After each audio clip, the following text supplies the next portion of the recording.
palabra es tu promesa y yo te creo.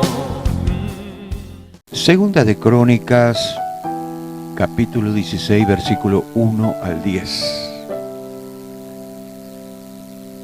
En el año 36 del reinado de Asa, subió Baasa, rey de Israel, contra Judá y fortificó Rama para no dejar salir ni entrar a ninguno, rey Asa, rey de Judá.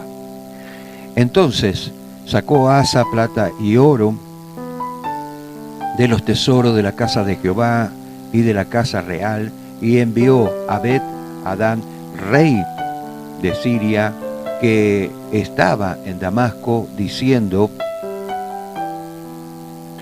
haya alianza entre tú y yo, como hubo entre tu padre y mi padre, y aquí yo te envié plata, oro, para que vengas y deshagas la alianza que tienes con Baasa, rey de Israel, a fin de que se retire de mí. Y consintió Bet-Hadad con el rey Asa, y envió los capitanes de sus ejércitos contra las ciudades de Israel, y conquistó Hijón, Dam, Abel-Maín y las ciudades de aprovisionamiento de Naftalí. Y oyendo esto, Baasa cesó de edificar Rama y abandonó su obra. Entonces el rey Asa tomó a toda Judá y se llevaron de Rama la piedra y la madera con que Baasa edificaba, y con ella edificaron Gabad y Mizpa. En aquel tiempo vino un vidente, Ananí,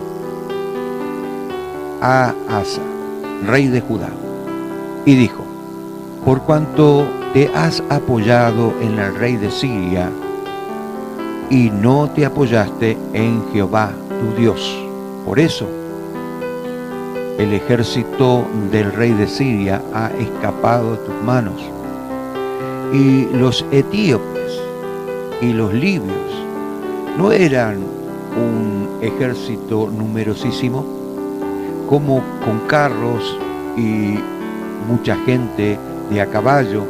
Con todo, porque te apoyaste en Jehová, Él te entregó en tus manos.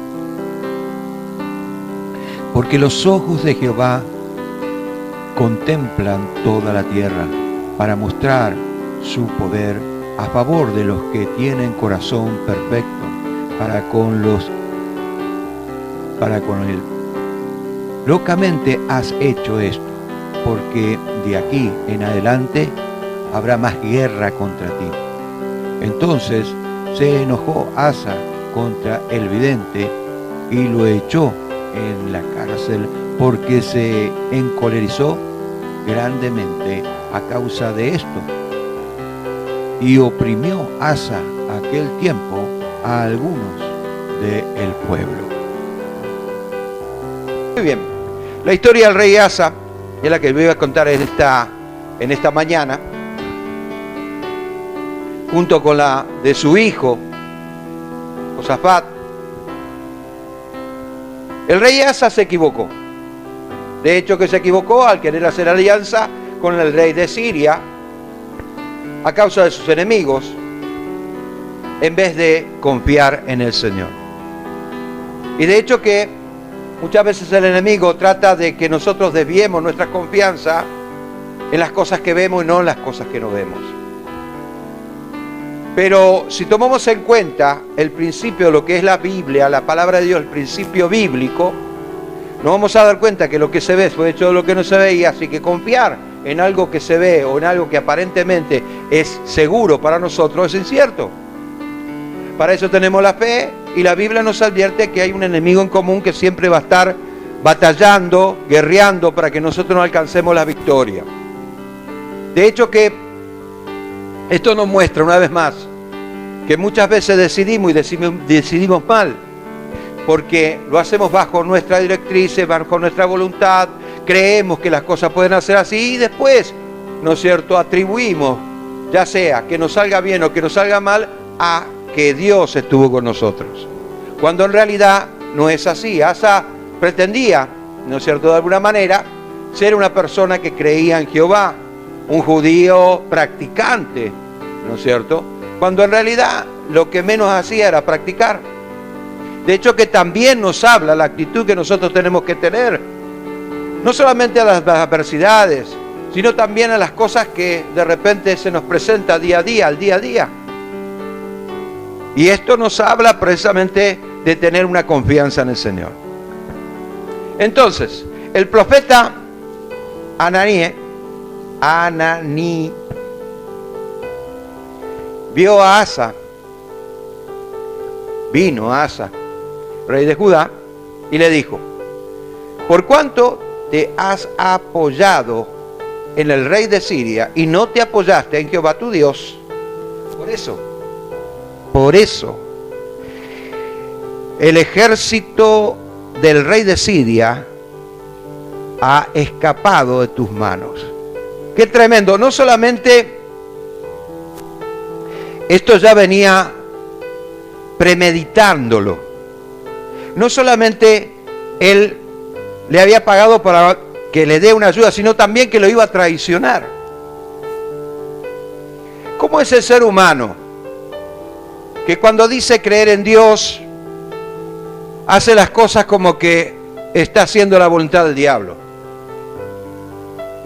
¿Cómo es el ser humano cuando en realidad lo que tiene que hacer es confiar en el Señor, dejar de confiar en otras cosas?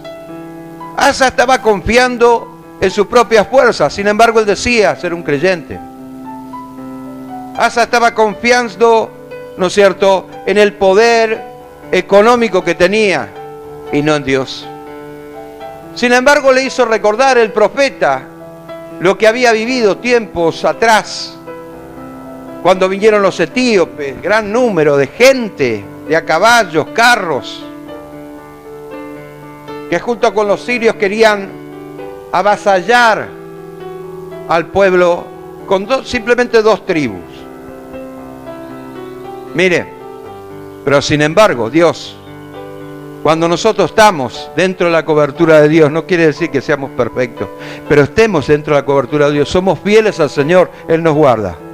Muchas cosas no salen de nuestra vida y no pegamos una muchas veces porque no estamos bajo la cobertura de Dios. Pretendemos creer en Dios y pretendemos ser de alguna manera practicante y buscar en la Biblia alguna excusa para defender nuestra postura, como hacen muchos. Asa era de esos. Entonces debemos entender que la Biblia nos habla precisamente de qué postura debemos tener delante de Dios, cómo Dios nos ve. En 1 de Pedro capítulo 3 versículo 12 dice lo siguiente: porque los ojos del Señor están sobre los justos y sus oídos atentos a su oración. ¿Quiénes son los justos? Los justos que, por lo que yo puedo entender, después de tantos años, van para 37 años de ministerio, lo que yo puedo entender en estos años, que no hay ningún justo, sí justificado, pero no hay ningún justo. ¿A qué le llama la Biblia como justo? Justo es aquel que quiere agradar a Dios, pese a su imperfección. Justo es aquel que de alguna manera se esfuerza por querer, ¿no es cierto?, desarrollar una vida cristiana sana. A eso le llama justo la palabra de Dios. Y sus oídos atentos a sus oraciones. Pero el rostro del Señor está contra aquellos que hacen el mal. Y yo les digo una cosa: en el mundo, todo el mundo entero, hay personas buenas y personas malas. Y no se refiere a las personas buenas ni a las personas malas. Se refiere a aquellos que están bajo su cobertura y los que no están bajo su cobertura. ¿Me entiende? Porque nadie se puede justificar delante de Dios a través de sus actos, según la Biblia, la palabra de Dios. Es por eso que Él derramó de su gracia para que nosotros pudiéramos tener la oportunidad de arrepentirnos, la oportunidad de volver a empezar, la oportunidad de experimentar cosas que ojo no vio ni oído yo, la oportunidad que Dios nos da de poder caminar en su presencia, de ser guiados, de ser transformados, de ver su mano poderosa, de ver sus milagros. ¿Me entiende? Podríamos hablar todo el día con respecto a esto. Después de la muerte de Asa, reinó su hijo, Josafat, e hizo lo bueno delante de Dios. Pero aún así, tuvo que enfrentarse a los enemigos que por causa de su padre se habían levantado. El Dios Todopoderoso te ve. Y Él no solamente te ve, sino te oye para oír las súplicas como Josafat hizo. Amén. Entonces, dice en Segunda de Crónicas 20:12: oh Dios nuestro, no juzgarás tú. No le está dando orden, sino es una pregunta. Dios, ¿no juzgarás tú esta situación? Esa es la pregunta. Porque en nosotros no hay fuerza contra tal gran multitud que viene contra nosotros. No sabemos qué hacer y en ti volvemos los ojos. Qué palabra tan sincera la de Josafat. Josafat expresa los motivos para confiar en el Señor. ¿Tú los puedes expresar? ¿Por qué confías en el Señor? ¿Para qué confías en el Señor? ¿Cuáles son los motivos? Yo quiero que en esta mañana tú puedas aprender eso. En primer lugar, Él se dio cuenta de sus limitaciones. Él vio que no tenía fuerzas en sí mismo. No hay hombre suficientemente poderoso e inteligente que pueda depender del mismo. ¿Sabes que Dios nos hizo seres gregarios? Necesitamos de otra persona. Necesitamos de la mano de una persona. Todos necesitamos. Pero cuando el hombre quiere ser independiente, se ve incapacitado de hacer muchas cosas. Inclusive, los sueños y las aspiraciones que puedan tener, muchas veces no se ven realizadas precisamente por esa independencia. Dios quiere hacerte libre de eso. Esa es la condición del hombre. Josafat se dio cuenta que no había fuerzas en él, que no había capacidad en él, que solamente la capacidad era dada por Dios. Una dependencia absoluta de Dios, aunque fue él imperfecto. Siempre va a haber una persona mejor que vos. No subestimes a los demás. Siempre va a haber una persona mejor que vos. ¿Sabes por qué? Por nuestra propia imperfección. Amén. Si fuéramos perfectos seríamos mejor que cualquier otro. Pero no lo somos. Amén. Segundo, en segundo lugar, confesó que no había nada que podía hacer. Y dice la palabra de Dios en Mateo capítulo 19, versículo 26. Y mirando Jesús le dijo: para los hombres es imposible, mas para Dios todo es posible. Amén. Muy bien. Esa es una realidad que no solamente debemos escuchar o leer, sino es una realidad que debemos practicar, que se tiene que hacer real en nuestra vida. Amén. Entonces, si hay algo que sea imposible para Dios, no hay nada imposible. Pero para el hombre sí. Utilizamos este versículo bíblico para justificar nuestra fe, cuando en realidad lo que tiene que hacer es que este versículo nos justifique la fe que tenemos. Escuche, no podemos decir como una suerte de perinola, digamos así, que, bueno, para Dios no es nada imposible, así que no, bajo ningún punto de vista. Lo que sí puedo decir, como dijo Josafat, yo, en mi condición, me veo incapacitado de hacer todo esto, pero todo lo puedo en Cristo que me fortalece. Amén. Entonces, de hecho que si yo puedo, es porque hay una relación, una confianza, hay una certeza. Dios me da la certeza, la seguridad, que lo que va a salir, va a salir. Tiene su tiempo, su momento, pero me da esa certeza. Ya estoy viviendo lo que le pido porque tengo la certeza de que lo voy a recibir. Amén. Entonces, para Dios no hay nada imposible. Para el hombre sí. Y no quieras forzar la voluntad de Dios porque va a ser de balde. Porque muchos utilizan este versículo bíblico para forzar la voluntad de Dios. Diciéndole a un paralítico, para Dios no hay nada imposible, así que levántate. ¿Quién sos vos? ¿Quién sos vos? Yo no puedo forzar la voluntad de Dios, pero si el Espíritu Santo me indica, va a haber certeza. Entonces mi palabra, yo no necesito hacerle recordar ni a Dios ni al diablo su palabra.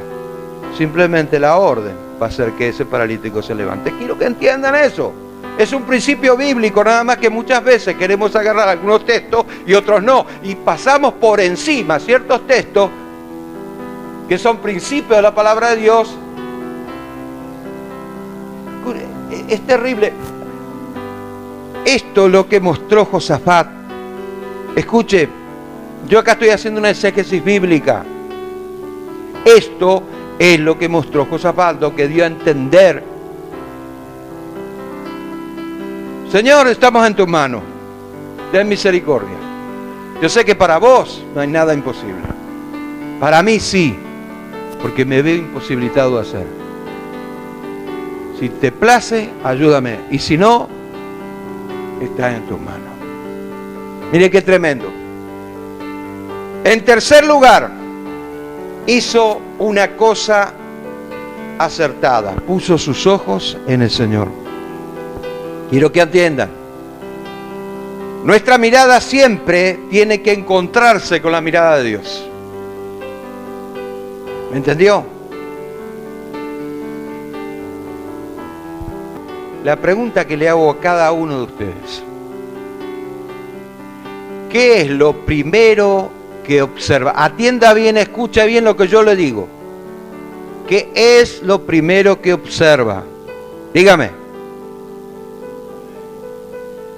Acá dice el punto. A ver, otro. Atienda bien.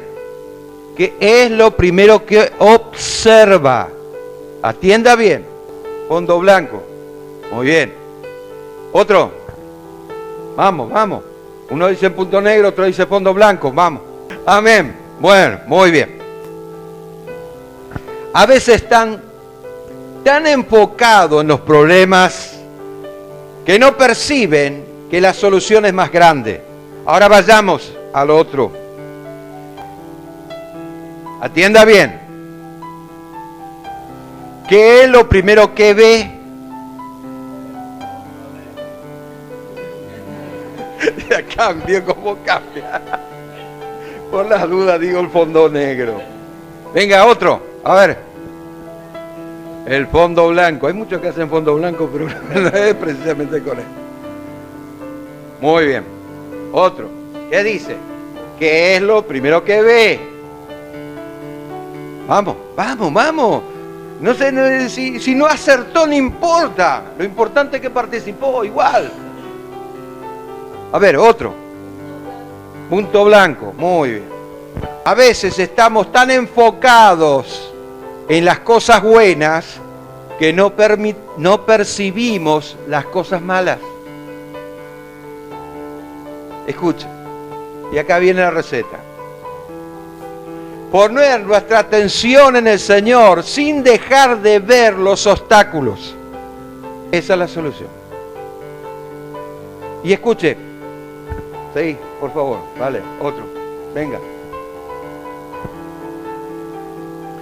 Ver significa percibir lo que pasa a nuestro alrededor.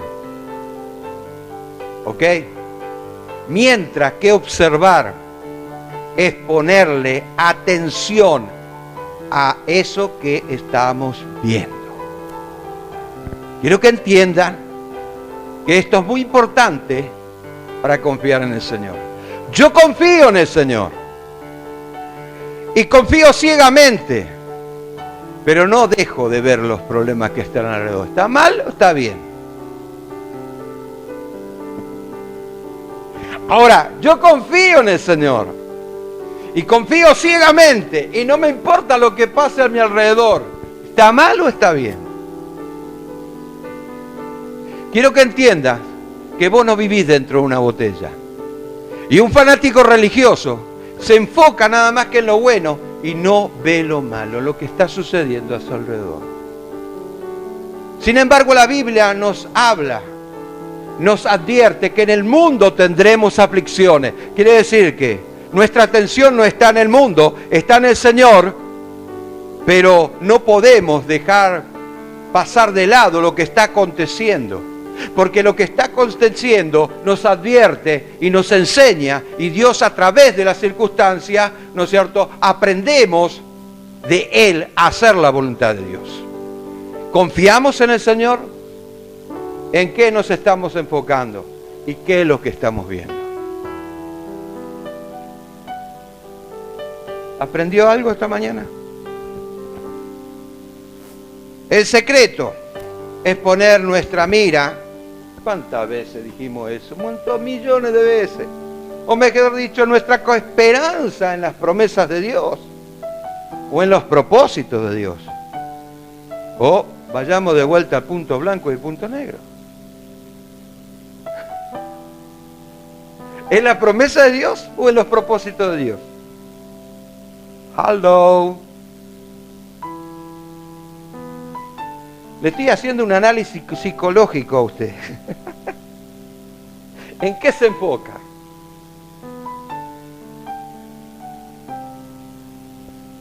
Mire, no dejo de ver las promesas de Dios, pero me enfoco en los propósitos del Señor. ¿Sabe por qué? Porque la promesa de Dios viene como consecuencia de los propósitos de Dios. ¿Estás aprendiendo a confiar? Aprende en esta mañana, aprende. Mateo capítulo 16, versículo 23. Pero él, volviéndose, le dijo a Pedro, ay, cómo lo trató pobrecito Pedro. Se habrá ido herido, como muchos cristianos que, ay, lo que me dijo el pastor me duele. Y lo que le dijo Jesús al Pedro entonces, bueno, quítate delante de mí, Satanás. Me eres tropiezo, porque no miras las cosas de Dios, sino las de los hombres. Y acá no está hablando del mundo, está hablando de hombres, o está hablando de voluntad, o está hablando de los propósitos del hombre. Quiero que entiendan, si nosotros hacemos un análisis de lo que está acá, nos vamos a dar cuenta muchas veces que estamos cerrando.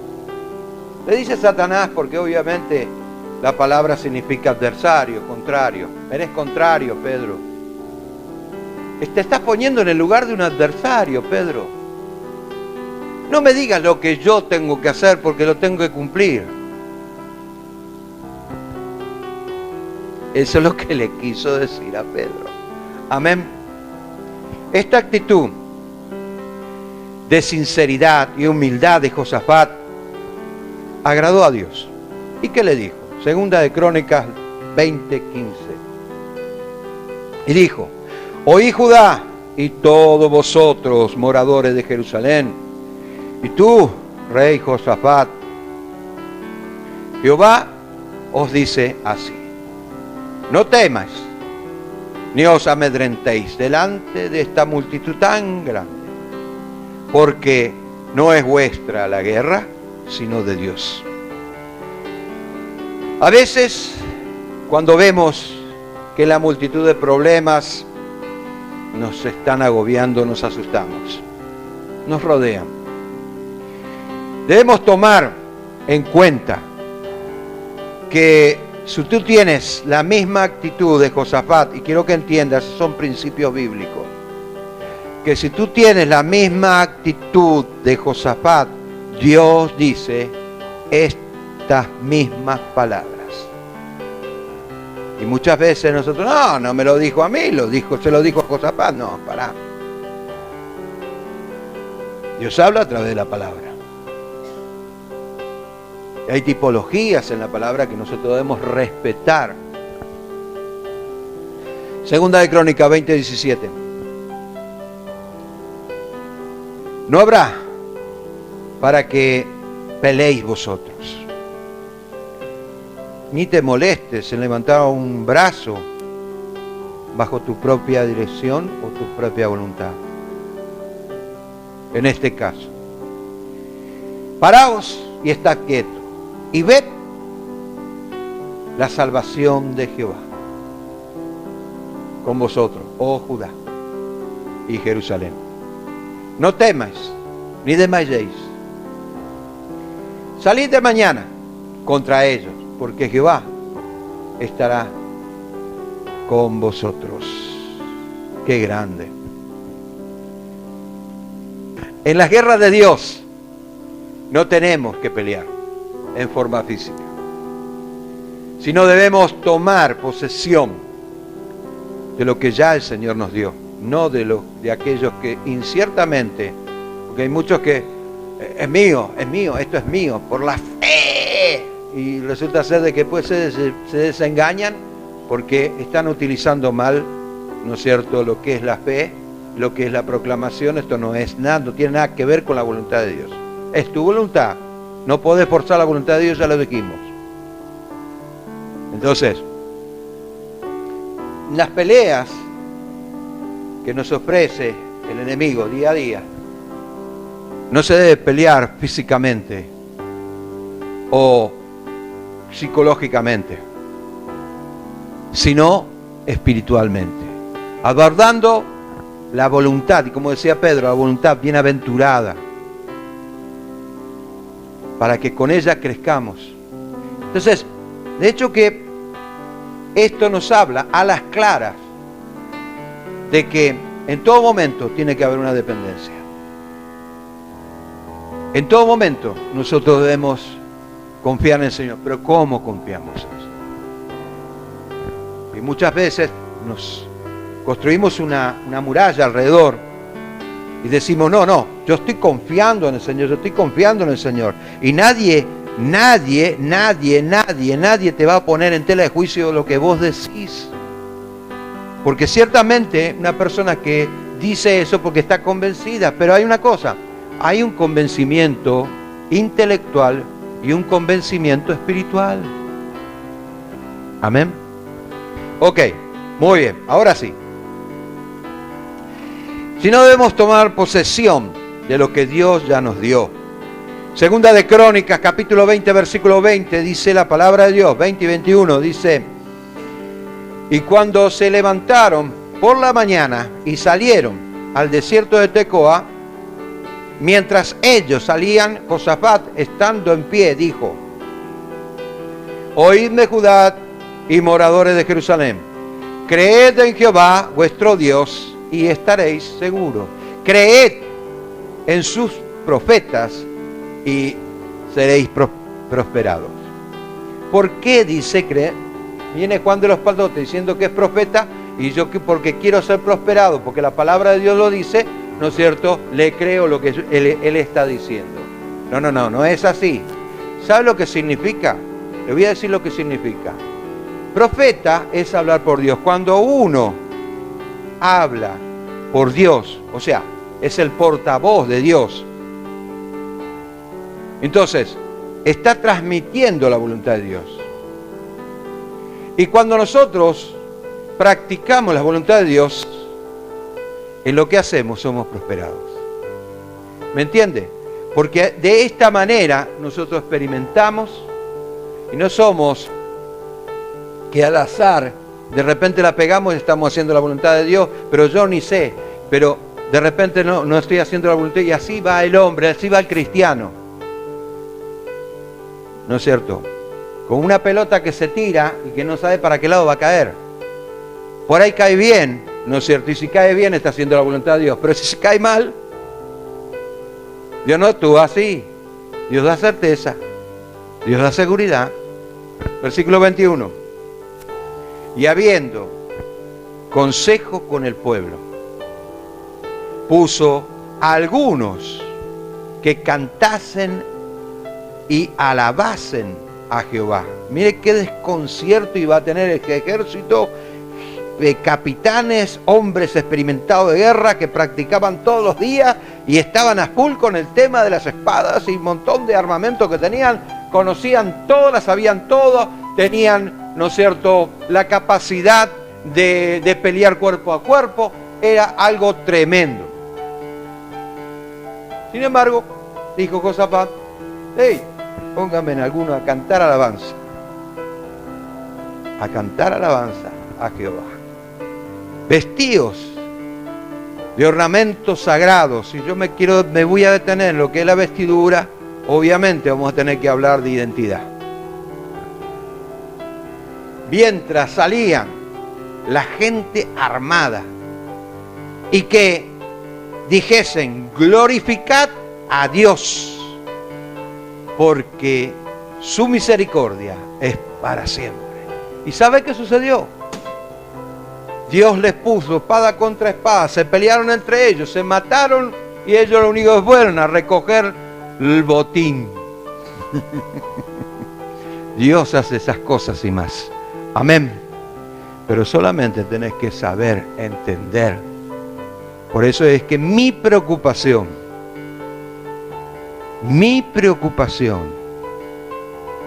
es poder enseñar la palabra de Dios y que usted la pueda practicar.